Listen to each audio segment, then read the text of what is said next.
The air in Harlem that evening was thick with tension, the kind that hung heavy over the streets like a storm waiting to break. It was a time when things were changing, but not everyone was ready to accept it. The city's pulse beat to the rhythm of jazz, of struggle, and of power. And in this world, a man's word was his bond if he had the weight to back it up. And Bumpy Johnson had weight. He had power. But there was one man who knew the streets even better, and he was Bumpy's closest protector. His name wasn't spoken often, not like Bumpy's. But for those who knew the undercurrents of Harlem's underworld, there was no question that he was the true enforcer, the one who could make even the toughest men tremble with a look. His name was Trigger. And that night, Harlem heard a gunshot that stopped time. It wasn't loud, not like the bang of a war in the street. No, it was quiet, deliberate, as if every inch of tension in the neighborhood had been released in an instant. The sound echoed through the shadows, slamming against the bricks of the tenements, sending the usual buzz of conversation into a stunned silence. In an instant, every head turned, and in the stillness that followed, people knew. Something had changed. Trigger's gunshot wasn't just a message. It was a declaration. There had been tension all week. The uptown rackets had been growing bolder, more disrespectful. Word had spread that the so-called higher-ups from across the river were making moves in Harlem. They didn't know the rules of the streets, didn't understand the delicate balance of power that kept everything running. They thought they could come in, push people around, and take what they wanted without any repercussions. But Harlem was Bumpy's turf, and if you stepped out of line, there were consequences, no matter who you were. It was during a meeting at the Sugar Hill Club, a place where the men of Harlem's underworld gathered in the dim lights to talk business, when Trigger's moment came. The air was thick with cigars and whispers when one of the outsiders, a young, arrogant mouthpiece from across the river, stepped too far. He'd been pushing Bumpy's crew, questioning their authority, questioning their power.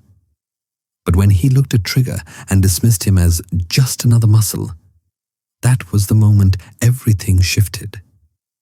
It was a subtle move.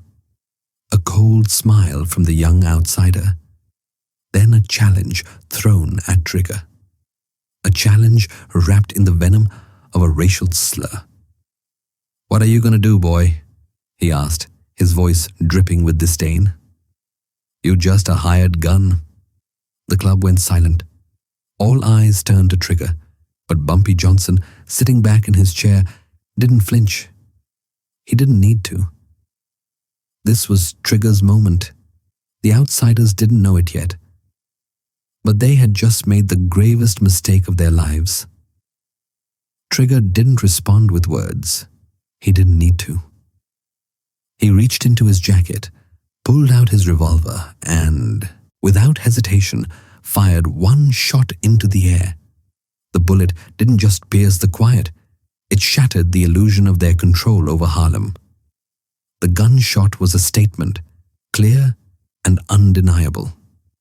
Respect wasn't something you demanded in Harlem. It was something you earned, and if you didn't understand that, you were going to pay the price. In that instant, Harlem's power dynamic was recalibrated, and the outsiders knew that things would never be the same again. The young man who had dared to challenge Trigger stood frozen for a moment, his face pale. Then, in the stunned silence, he realized he wasn't in control here. He had made a fatal miscalculation. As the seconds passed, it was as though the city itself had paused, holding its breath, waiting for the aftermath. Trigger's gunshot hadn't just stopped time, It had set the stage for something much bigger. Harlem wasn't just a place anymore. It was a battleground, and Trigger had just declared war. Harlem in the 1930s and 40s was a place of contradictions, where glamour and grit coexisted in the same street corners. The world was watching the Harlem Renaissance unfold, a cultural explosion that celebrated the brilliance of black artistry, music, and literature. But behind the jazz clubs and the poetry readings, Harlem was a place where power was forged in darker, more dangerous fires. And if you wanted to survive, you had to know who held the keys to the kingdom. And Bumpy Johnson held those keys. Born in Charleston, South Carolina, and raised in the heart of Harlem, Bumpy had come a long way from his early years, hustling and surviving on the rough streets of New York. But survival wasn't enough for Bumpy. He wasn't just a product of the streets. He was the streets. He knew that real power came from controlling the flow of money, influence, and respect. And for him, respect was non-negotiable. Bumpy had come up under the tutelage of the notorious Ellsworth Bumpy Johnson, whose name became synonymous with Harlem's crime scene. The older Bumpy had been a legend in his own right, a man who commanded attention from every corner of the underworld, but it was the younger Bumpy who would rise to dominate Harlem's criminal empire. By the time the outsiders from across the river tried to challenge his turf, Bumpy Johnson wasn't just a gangster. He was Harlem's protector, its true ruler. He commanded the streets with a mixture of calculated force and strategic alliances. He knew how to broker deals with the police, with politicians, and with the other crime bosses who ruled New York's underworld. The city was his chessboard, and every piece had its place. But it wasn't just his street smarts that made Bumpy a legend. It was the way he commanded loyalty. Harlem wasn't simply a place where Bumpy did business. It was where he shaped the future. His vision for Harlem was a place of respect, where power wasn't seized. It was earned. And anyone who crossed him would learn that the hard way. At Bumpy's side stood his most trusted ally, his bodyguard, Trigger.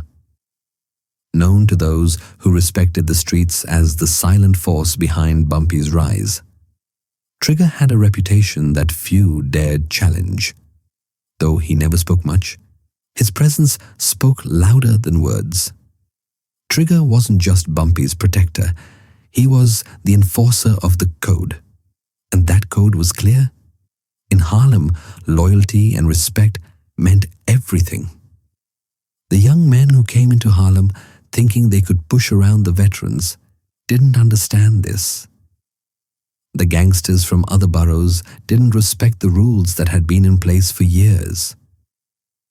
They didn't know how Harlem had built itself into a kingdom where even the police bent the knee to the local bosses. They thought that by bringing in their money, they could take over. But Harlem had its own order, and it was one that Trigger was bound to defend. In the days leading up to the fateful confrontation at the Sugar Hill Club, Bumpy had heard whispers. Rumors about outsiders with more cash and more connections, about power plays from men who didn't understand the delicate balance of Harlem's underworld.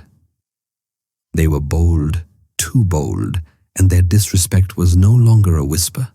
It was a challenge. But Bumpy wasn't worried.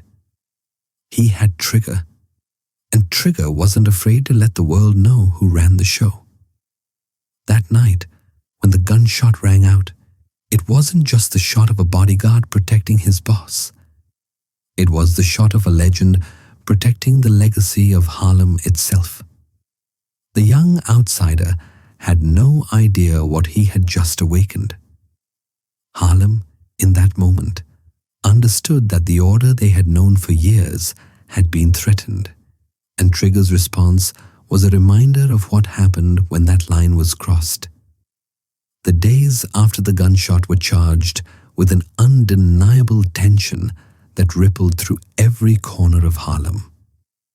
Whispers spread like wildfire, and everyone, whether they were players in the game or simple bystanders, felt the change. Harlem was a city of power plays, alliances, and constant jockeying for control. But what Trigger had done was different. It wasn't just about muscle, it was a message. And that message was that Harlem was Bumpy Johnson's, and no one, not even the so-called outsiders, would ever change that. But as the week wore on, the tension grew. The men from across the river, rivals who had begun to make their mark in the city, were not ones to back down easily. They had come to Harlem with the belief that money could buy everything, that their connections in high places would shield them from the consequences of their disrespect. But they were wrong. And in their arrogance, they misjudged the waters they were swimming in. A young, cocky boss named Tony the Wasp Santini had emerged as the figurehead for this group. He was a rising star in the criminal world, a man known for his sharp business mind and ruthless drive. He'd made waves in Jersey, but now he wanted to extend his reach into Harlem. He wanted a piece of the pie that Bumpy Johnson had spent decades building, and he didn't care who he had to steamroll to get it. Santini, though, wasn't just any upstart. He was a man used to getting his way. He had power in the form of money, connections, and the fear he commanded in his own city. But Harlem wasn't like Jersey, and it certainly wasn't a place where you could just buy respect. Santini didn't understand the rules of the streets the way Bumpy and Trigger did. To him, it was all business. But for the men who walked Harlem streets, it was about more than that. It was about loyalty, history, and the delicate web of respect that bound everything together. Santini didn't take kindly to Trigger's gunshot. The bullet was a challenge, but in his mind, it was a mistake, a message from a man who didn't know when to back down. Santini, with his wealth and influence, believed he could settle things his way, by buying off everyone who had power in Harlem. And if that meant taking out a few troublemakers, so be it. He sent his men to find the source of the shot, to find out who had the audacity to disrespect him so openly in his own city. It didn't take long for them to find out that Trigger had pulled the trigger, that it was his warning that had silenced the room. Santini, in his arrogance, decided that he would handle it himself. He wanted to send a message, not just to Bumpy, but to all of Harlem. He wasn't afraid of Bumpy Johnson. He wasn't afraid of anyone. But what Santini didn't realize was that by choosing to make a move on Bumpy Johnson, he was already out of his league. There were no shortcuts in Harlem, no buyouts that could take the place of real power. One evening, Santini walked into the Sugar Hill Club himself. The jazz band was playing in the corner, and the room was filled with the usual crowd, gangsters, hustlers, and men who lived in the gray spaces of the law. They all knew the game, understood the stakes. They also knew who was running things, and that night, they saw Santini walk in, flanked by his men. The message was clear. He wasn't just showing up to talk. He was here to take control. Bumpy sat at the back of the room, his eyes cool, calculating. He didn't flinch as Santini approached, his hand stretched out for a handshake that was more of a challenge than a greeting. The moment was electric with tension. It was one of those moments when everyone in the room could feel the history of the streets bearing down on them. "Johnson," Santini said, his voice dripping with arrogance, "you've got your little empire here, but it's time to make room. You're not running this town anymore. The future's changing, and I plan to be the one calling the shots." There was a quiet pause, the kind that stretched into eternity. Everyone waited for Bumpy to respond. It wasn't just a meeting between two men. It was the moment where power would either shift or remain. Bumpy didn't smile. He didn't laugh. He just stared, his gaze unblinking. Then, slowly, he leaned back in his chair, eyes never leaving Santini's. "You don't get it, do you?" Bumpy's voice was quiet, but it carried the weight of everything that had built Harlem into the force it had become. "This isn't your town. It never will be. You don't have the patience, the loyalty, or the respect. You think your money can buy that? You're wrong. This is about more than money. This is about honor, and you've already lost that." Santini's face hardened. "I don't need your approval, Johnson. I'm taking over, whether you like it or not." It was then that Trigger stepped forward, a shadow against the dim lights of the room. His eyes met Santini's without a word. It was clear. The challenge had been set. Santini bristled, his eyes flicking toward Trigger, sizing him up. "You think I'm scared of you? Of him?" He gestured toward Trigger, but his words were hollow. The fear was starting to creep in, though he refused to show it. Trigger said nothing, but the tension in the room thickened, the calm before the storm. "You're going to regret that," Santini spat, turning on his heel and walking out of the club, his men following in tow. But Harlem had already felt the shift. The tension was palpable, a storm on the horizon. Santini had made his move, but in doing so, he had sealed his fate. The following days in Harlem were filled with an electric anticipation. Everyone knew that the situation was about to come to a head. The streets, once buzzing with the usual rhythm of city life, now felt like a battlefield awaiting its inevitable clash.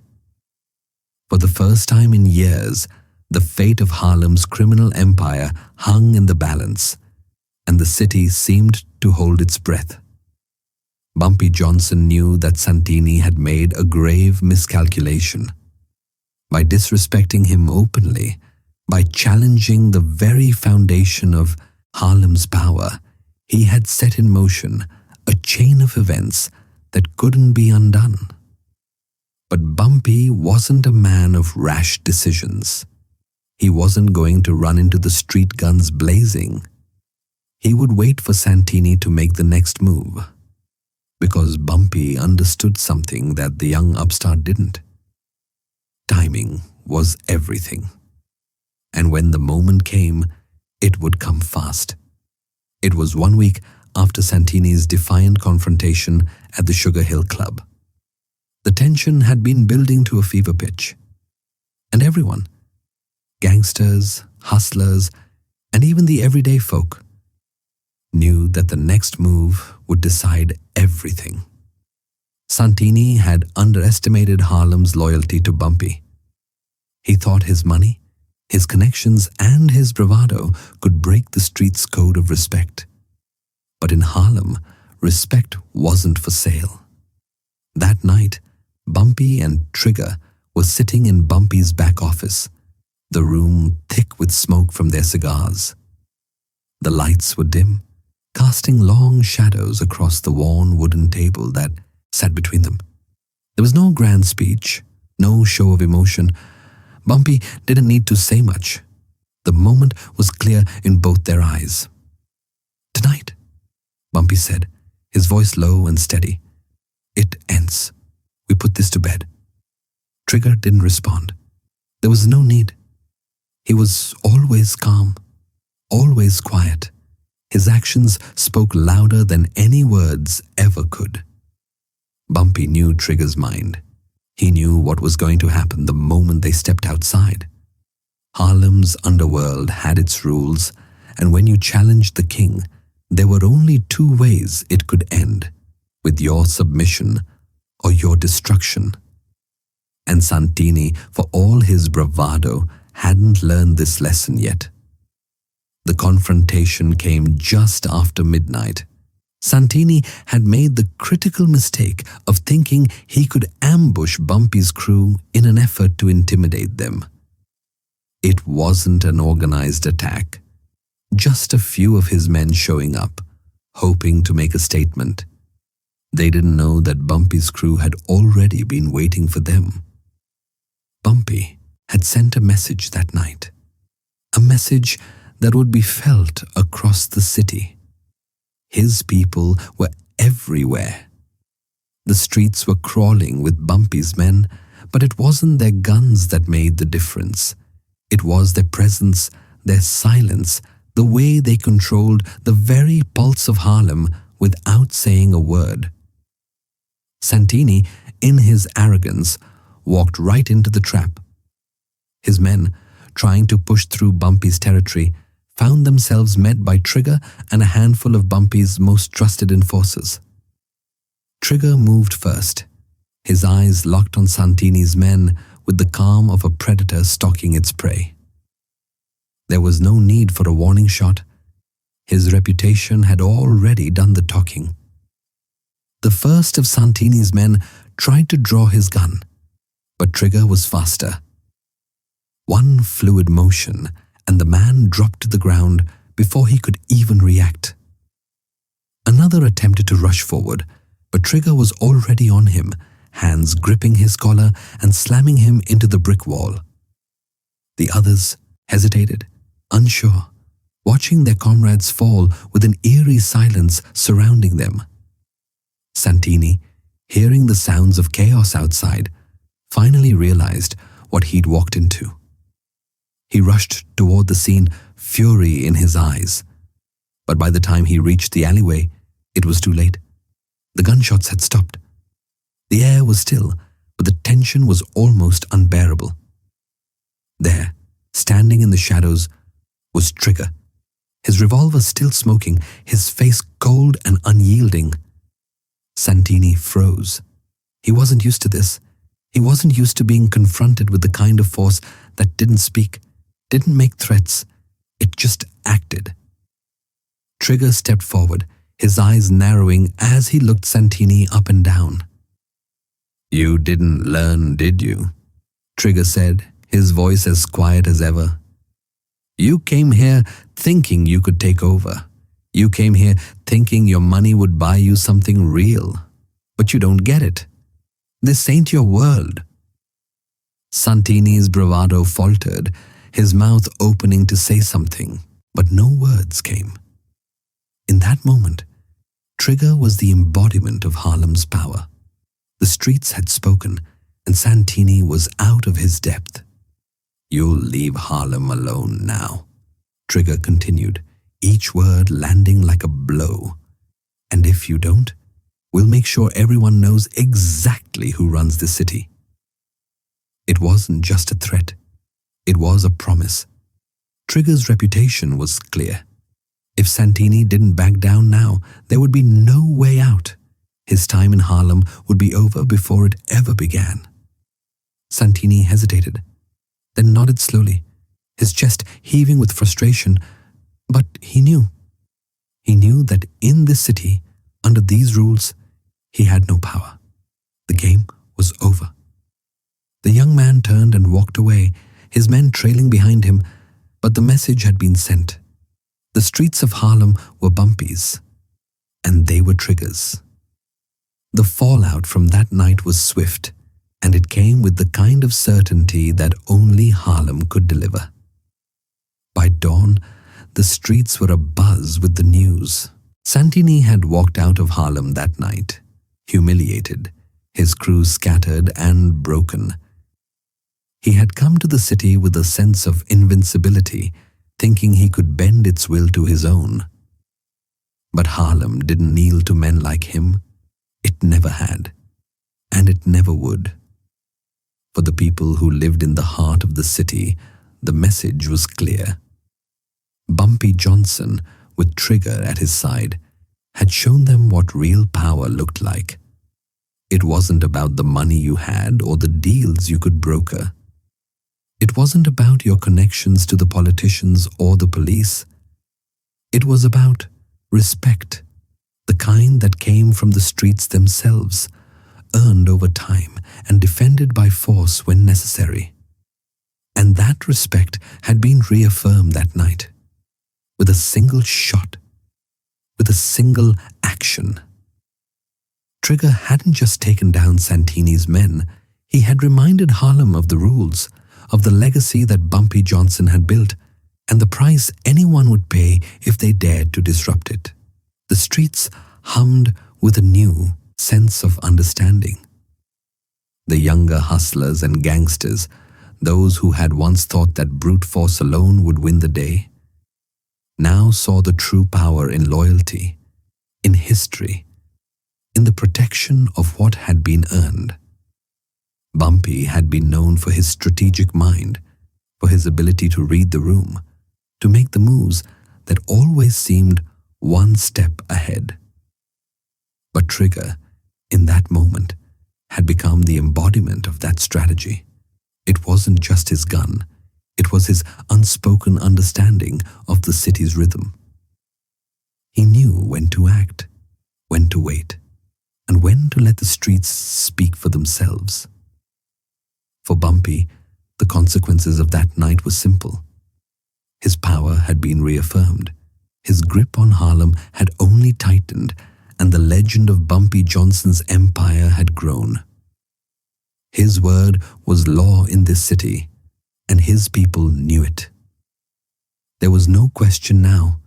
Anyone who thought they could challenge him would meet the same fate as Santini. They would leave Harlem in defeat, knowing that this city had its own justice, and justice in Harlem came with consequences.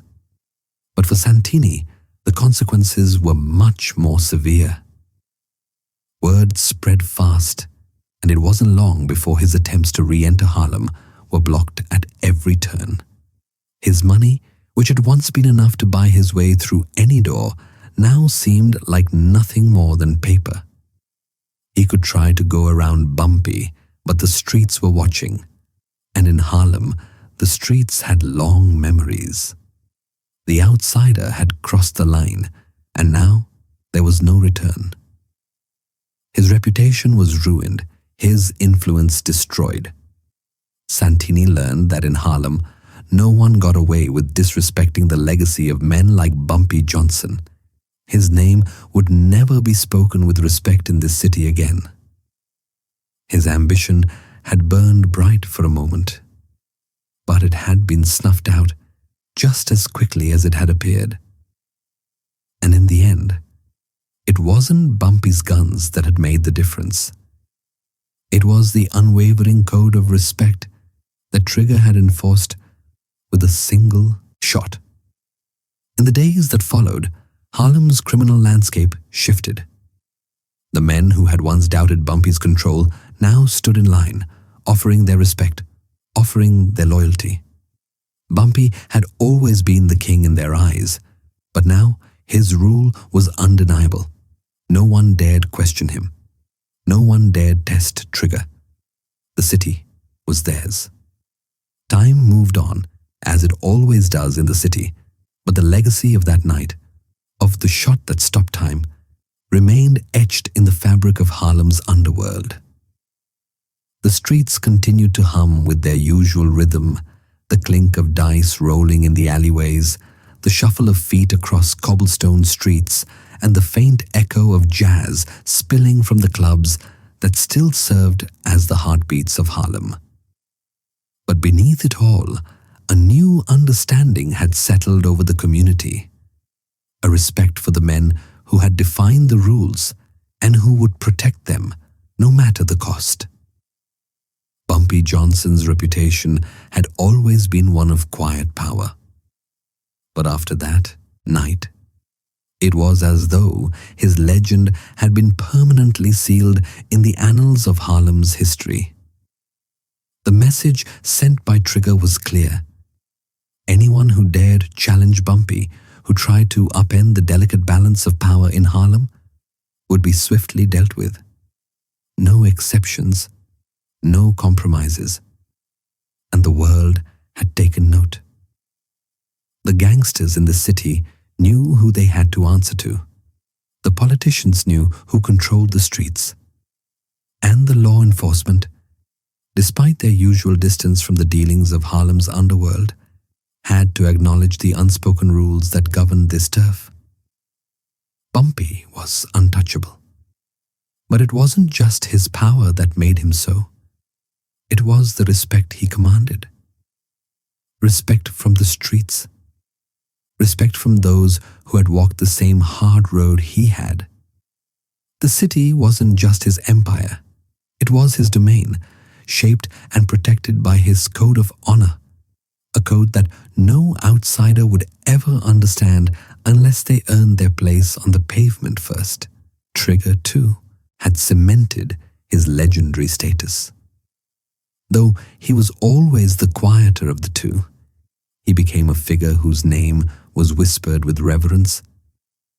He wasn't just Bumpy's bodyguard, he was the enforcer of the code, the embodiment of Harlem's unspoken law.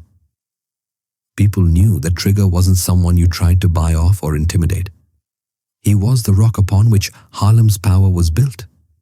And for those who had the good sense to respect the streets, Trigger was a protector.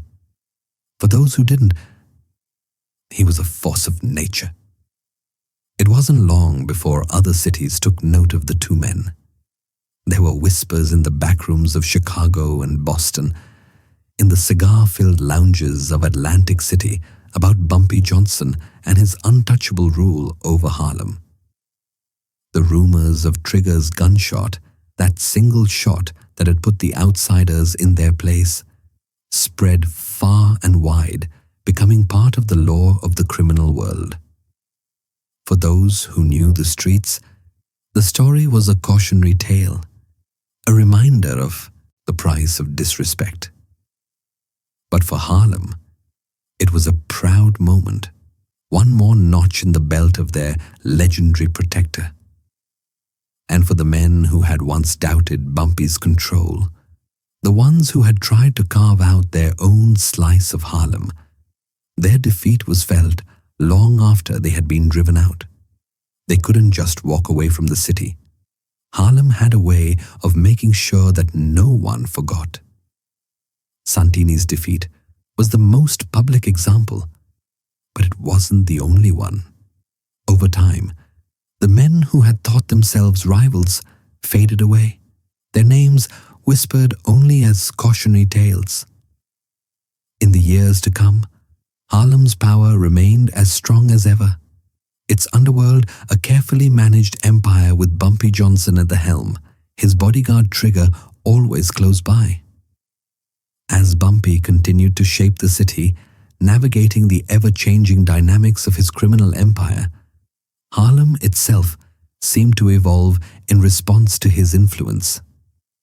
The jazz age gave way to the civil rights movements, the fight for equality echoing in the streets that Bumpy had ruled with an iron grip.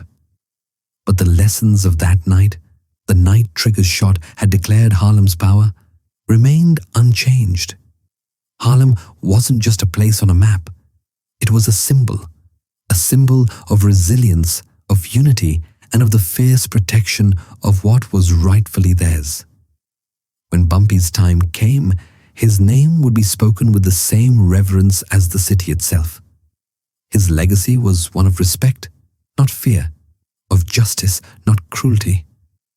And the legend of Trigger, the bodyguard who had delivered the shot that stopped time, would live on forever in the shadows of the city they had built together. It wasn't just about one man's power. It wasn't even about the city of Harlem. in all its grit and glory. No, the legend of Bumpy Johnson and Trigger was about something deeper. It was about standing firm in the face of disrespect, about knowing who you were and never compromising that identity, no matter the stakes. Harlem was a place where power was earned, not given. Where loyalty and respect were not just words, they were the very fabric that held the community together. And when that fabric was threatened, it took a legend to remind the world of the consequences. Bumpy's legacy wasn't just one of wealth or influence. It was a testament to what happens when someone dares to protect what they've built, when they stand unshaken in the face of adversity. Trigger, too, had become more than just a bodyguard. He had become the embodiment of the strength and resolve that Harlem required to survive. Together, they had made a statement that echoed far beyond the streets of their city. Respect isn't given. It's taken, and it's defended with everything you have. This wasn't just about two men or one night. This was about a community's dignity, and sometimes it takes legends to remind the world what respect really means. And when the world forgot, Harlem always remembered. This concludes the story. Thank you for following the legend of Bumpy Johnson and Trigger. Would you like to reflect on the legend